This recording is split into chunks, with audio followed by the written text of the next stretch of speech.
minutes behind, so we'll go ahead and get started.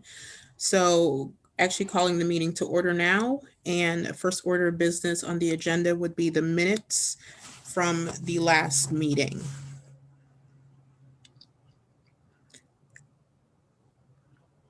So we just need a motion if everybody has reviewed them or if there's any concerns with them.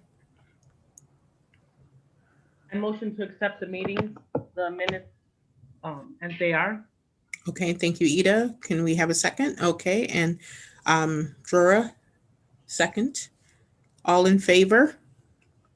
Aye. Okay, I can't see hand. Anyone opposed? Okay, anybody abstained? Okay, so motion carried. I would say 2, 4, 6. Yeah. Okay. All right, so the next order of business would be the executive director's report. So I will turn that over to Connor. Great. I'm going to share my screen. First, I'm just going to share it so that folks in the community can just see the agenda for tonight. I just want to tell the public it's my some technical mess ups on my end in terms of getting this thing posted before the meeting. So I just wanted to show it so people could see what we're going to go through tonight. This meeting should be fairly brief, and it's going to end with an executive session to talk about some things listed on the agenda. And then we're going to end the open meeting fairly early. We're not going to stick around for too long because the board's going to have an educational session after this. It's just an informational session, no deliberation or decision making. And so I will stop my sharing briefly so I can go to the report, which is going to be this. Where is it? Share this screen. Okay. Now, can everyone see this this slideshow? Okay, great. So, very briefly, what I'm going to discuss tonight is some general work updates, that executive order task force that we talked about last time, and then in the closed session, we're going to be talking about litigation and some security updates. So those general work updates. First, we're doing some communications work. We've got that board. That general board email address. You can just email, that pab.board address that I circulated board members, and you can communicate amongst each other without having to worry about getting everyone else on board. That list includes me, so you don't have to CC me in order to communicate with everyone. And if folks want me off that list, just let me know. We also have a pab@cityofrochester.gov address that's now set up that I can monitor that mailbox. That's going to be our general mailbox for folks to send inquiries to, so they don't have to just be directed to me. We're also working on hopefully getting us Microsoft Teams so that there can be a way for folks to have messaging on their phones that also allows us to make sure that all of the board business, all the board work is being done in the proper channels, recorded properly on city government servers. I'm still working out the details of that with IT, but hopefully that will respond to some board requests for quicker ways of disseminating information that doesn't necessarily have to come through the email. With Microsoft Teams as an app, you get notifications just like text messages. I checked with the Committee on Open Government, and they think that could be a fantastic solution for some of our problems. So just putting that out there and telling you guys I'm doing work on it. Office space. It looks like we're going to be moving into our new office space as soon as tomorrow. And thank you to BJ. Thank you to Department of Environmental Services and everyone else for getting the important work on that done. The space is significant. It's exactly what we need for the coming months, and I'm really excited to be there. I've got a bunch of keys that I think we can distribute to some folks, but I'm going to be there starting maybe as early as Friday, certainly hopefully Monday, and that's going to be a really wonderful thing for this board. I also have lots of meetings coming up in the. Oh, well, first I want to talk about academic partnerships. So we'll probably have a press release about this at some point, but SUNY Buffalo and Yale Law School are partnering to deliver clinical resources and student teams to help us do all of our work. Those students will be coming on in February. They're selecting those students right now, and once we get them selected, I'd love to introduce them to the board. but really phenomenal amount of resources that we're going to get from those institutions, and hopefully be the foundation for other schools coming in and bringing in their students. You know, the University of Rochester has reached out not just to provide student support, but also faculty support in our data gathering efforts. And so we're really this is just the starting trickle of the amount of resources that we're hopefully going to get here.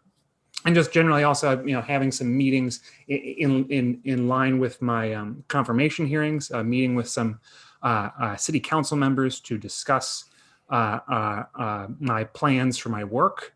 I hope that those meetings will give the city council members the information they need to go into confirmation hearings, knowing as much about me as possible. So I wanted to update you on the executive order task force as well. But before I do, I didn't know if anyone had any questions about the work that I just described. Okay. Connor? Yes. What do the students and the students' faculty expect them to be doing? So I gave them, I said there's a broad number of things they could do, everything from helping out with, you know, the policies and procedure review, helping out develop the procedures for disciplinary hearings, conduct basic research that, you know, we want done on other civilian review boards, also help out with community engagement, so, you know, conducting oversight hearings, working with the community. There's a broad range of things that they can do, and students are very flexible, as are the supervisors. So it's really, you know, because we don't know exactly where we're going to be, you know, in 2-3 months, and the students are prepared to do whatever work we need them to do. But you're thinking more about things that are specific to the PAB, as opposed to, say, for instance, aspects of the task force. That's probably right, simply because the governor's task force timeline is so accelerated that the draft plan is supposed to be done before these students even start. So if there's an extension on the task force timeline, or if there's still substantive work to be done there, the students could do it. But I just think the onboarding process means they won't be able to help right away. I understand. I understand. Thank you. Mm-hmm. Yeah, Okay. so I had a couple questions. I was just wondering what would be involved in that? Like, would we have MOUs with these colleges? Would we have students signing confidential forms? Like, what would we need a process for that? Yes, you know, these clinics. Just want to check. There's some people in the waiting room. Okay, I'm going to let Shani in. Is Shani in the? Shani's in right now. Great. Okay. So what? You know, these are law school clinics that are pretty used to, you know, creating their own, you know, formal agreements with entities that they're helping out in terms of confidentiality. You know, this is what I used to do when I was running a clinic, and that's all upfront stuff that we do in preparation long before the students came on board. And I would make sure that all the I's are dotted and T's are crossed. And all I'll say is that, you know, I know the supervisors at both, the attorneys at both Yale and Buffalo, and they are going to be willing to have as locked down process as possible to ensure confidentiality and all the rules are followed.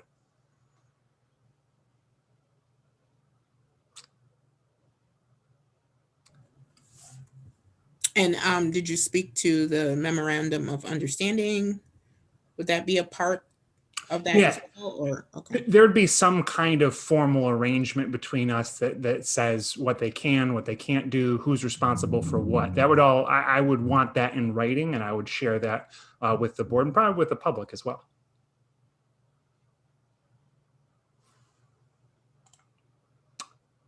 Any other questions on that? Sounds helpful. Good. Good. Okay.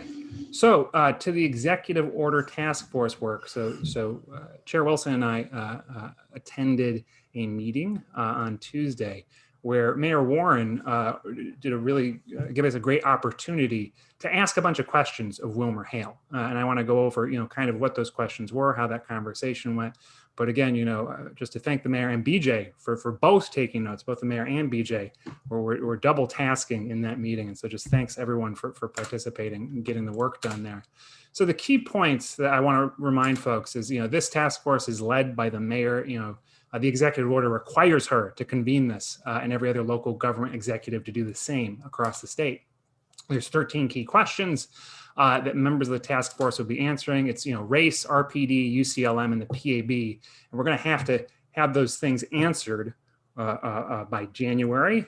And then, there'd be the revision process and then a submittal to City Council. City Council would review and then vote on it by April 1st. And remember, the answers that all of these disparate task force members have may be different, and they have to be reconciled together. And there was also space for dissents within the report as well, or the plan. So, Willmer Hale's resume, I know a lot of members of the public and the board wanted to know about what they've done. And I'm not going to review it in entire detail because I think a bunch of it is public about their work doing DOJ with DOJ probes in Baltimore, Puerto Rico, and Chicago. The thing I'll just start off is by, the lead person, Danielle Conley. I've done my own background research on her, and at least her personally, she has a sterling record working for the Obama administration on DOJ investigations, civil rights stuff. What I've heard is that she personally is committed to, community-centric visions of change. So at least on a personal level, I've heard, the research I've done, seems to suggest that Danielle has a sterling record as an attorney.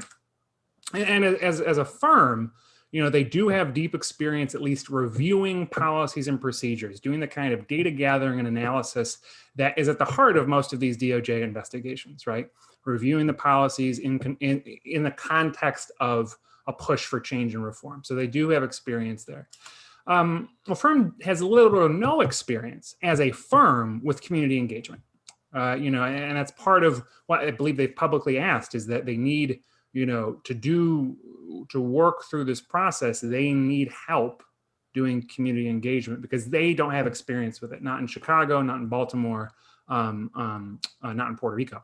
Then now some of the individual folks working on this, John Walsh and others, seem to have done community engagement, maybe not necessarily in police reform context, but other contexts. Danielle certainly has done a bunch of work with NAACP. But, just as a firm as a whole, they do not have the community engagement aspect of this. And to be frank, I think they don't expect to be framing themselves as experts in that. They were praised in Baltimore. Some of their self-reform work, was incomplete in Chicago, in the wake of Laquan McDonald. And I think the emphasis from Willmer Hale is that, whenever there's a very tight timeline for self-reform, it's always going to be incomplete. That's the way that, they frame these things. But, the truth is that in all of these places that Willmer Hale has been hired, there's never been a perfect solution. All of the consent decrees have come under some level of criticism, some level of praise, and all of the police departments still have, significant troubles. And that's not to say that, Willmer Hale failed, but it is to say that, I don't think that they're framing themselves or anyone's expecting them to come in and be a superhero fix on this. So that's kind of their resume. And I want to say, I asked, are there community advocates that can vouch for your work in Baltimore, in Chicago, and Puerto Rico? Willmer Hale said that, there are community advocates that can represent the individual attorneys in other work. But again, they generally said they didn't work directly with communities. And so there may not be a lot of those folks that can come out, but they did say that there may be some community advocates, ACLU folks or something, that they might be able to get on the line and vouch for them. And I strongly suggested that if they do have those community advocates who can vouch for their reform work, to make that clear to the public, because those voices, I think, can be valuable in vouching for, an outside law firm, not from a city, doing good reform work. So to the specifics of Willmer Hale's role on the task force, their role is to do data gathering and the policy analysis. The task force, the mayor runs the task force, and the task force itself runs and guides, is supposed to run and guide community engagement on this. The task force is the one that's answering those key questions.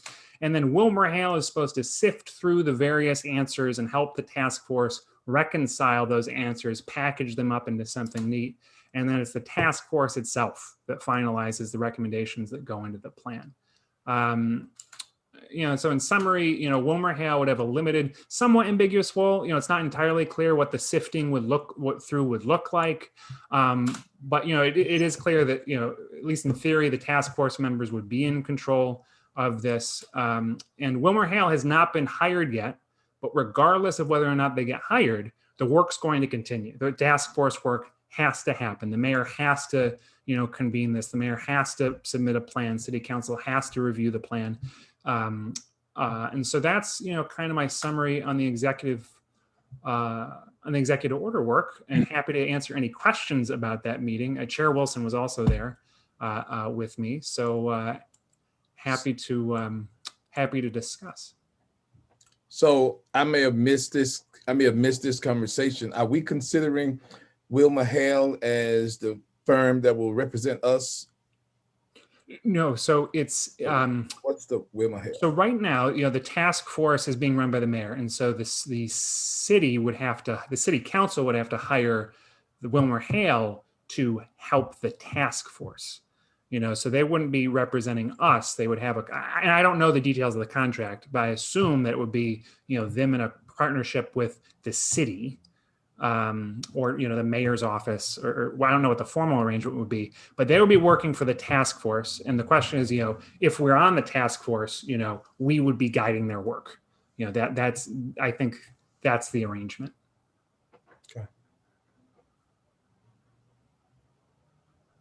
So I don't know if this is a question so much as a concern I'd like to express related to our engagement with the task force. I found it distressing, I guess, or whatever, that neither the Police Accountability Alliance groups or Free the People Rock or whatever the activists that are part of the community has been part of this task force. So I certainly feel that we should be, but I also hope that we will do our work in consultation with them as a way of bringing those voices to the table. So I wanted to sort of put that out there.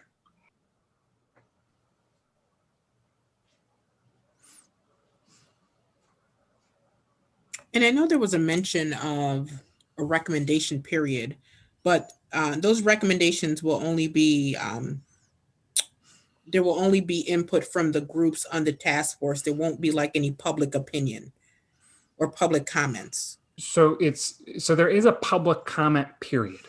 So after the initial draft of the recommendations happen, there's in the executive order, it says that there has to be a period where the public can comment on it. Now, it's what that looks like. It's not entirely clear. It's kind of, there's some legal guidance on what community input should look like, but when you get down to it, it's kind of up to the people who run the task force. And so, if we're on the task force, we may have the ability to, shape that or invite people in, publicize, make it transparent, et cetera. And same with, the answering of the questions. To invite community input into that would be one thing that we could do. Connor? So if the community wants to have input now, can they send questions or concerns to that PAB website for communications that we just developed? Since they know that this process is happening or will be happening or at some point? Yes. I mean, I think two things. I think people should reach out to the pab@cityofrochester.gov email address, which, I'll make sure is on our Facebook page, on our YouTube page, and our website, with any general questions about our work at all, period, whatever we're involved in the task force or anything else. I would also encourage the public, however, to email the mayor's office on this, because it's true that the mayor is running, state law requires Mayor Warren to convene this task force. And so, I would encourage folks to reach out there as well. But, if the board decides to formally get on this task force, I think our work answering the questions, like, people should, I think we should solicit public comment on how we should be answering these questions. I mean, that's, we can be that channel for the community. If I understood it right, if the task force doesn't do its work, then the state of New York takes Rochester's money away. So I imagine that the work will get done. The second thing is that the charge seems to involve almost any aspect of policing that you might imagine. So I don't see how we could not be involved if we're going to consider ourselves to be involved with policing.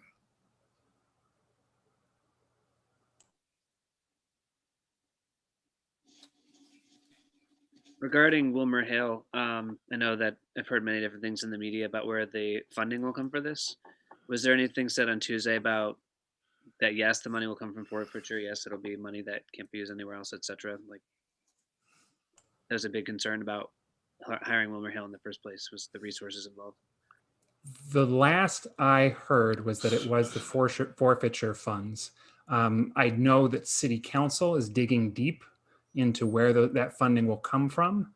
And at least on that point, I do think it's, because City Council has the purse strings here. I do think that,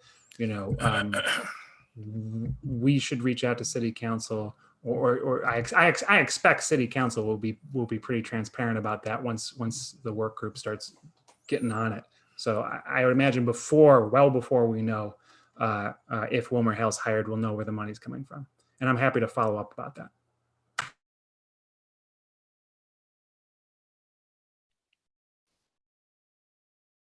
Are there any other questions? Well, if we end up using these law school students, I'm guessing will these law school students via the PAB be of service of the mayor's task force, or will we leave that to Willmer Hale? Is there some redundancy there that or some way to maximize those resources, since we kind of are doing our own? We'll have our own set of of resources, even though obviously there's a difference between students and kind of like a full-blown law firm. But can you comment on that at all, or is it not that relevant? I'm not. Again, because the students won't be coming on until February. I'm thinking about the work that they could do with the task force, and I just wanted to say there's a possibility the task force, because you can ask the state to delay. It seems that you can ask the state to delay the timeline. Now, I don't know how long or whether the state would accept that request, but you could imagine us being in a place where in February or March, we're still doing a lot of the answering of the questions work. But let's just say that we're not there. The students would work for us. And I think, in the weeks or months before they come on board, we can decide, where their work. And it's not just the students that, this question. My hope is to hire staff.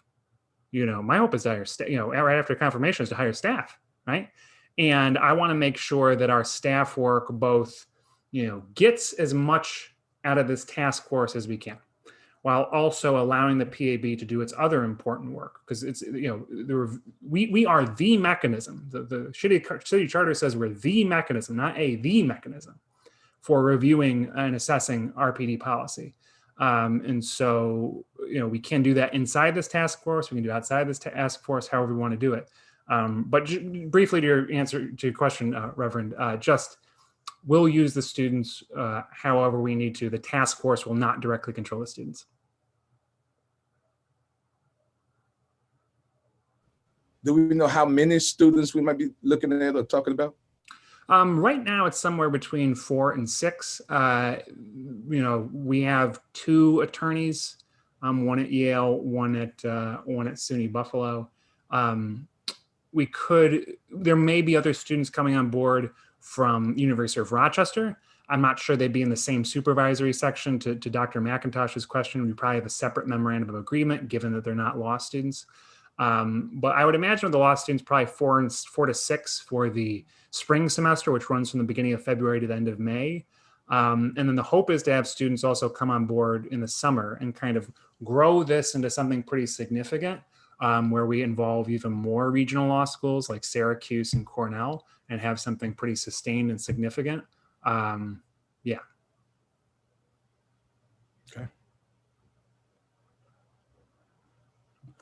I guess the intent behind my question, I should have been clear, is one of the major criticisms levied against Willmer Hale is that, oh, this is work the PAB could do anyway, and we have this great attorney as our executive director now and such. And it sounds to me like if Willmer Hale is hired anyway, then we could used our additional resources to do work specifically for us while Willmer Hale does work that we could then also draw on at the same time. So if they end up being hailed, it might actually free up some resources on our end to do some other work and accelerate our process while also gleaning the benefits of that task force's hiring decision.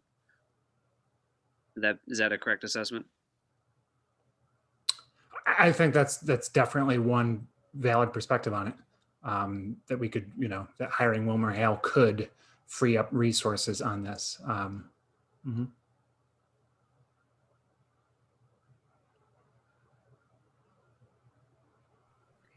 All right, are there any other questions, concerns, anything?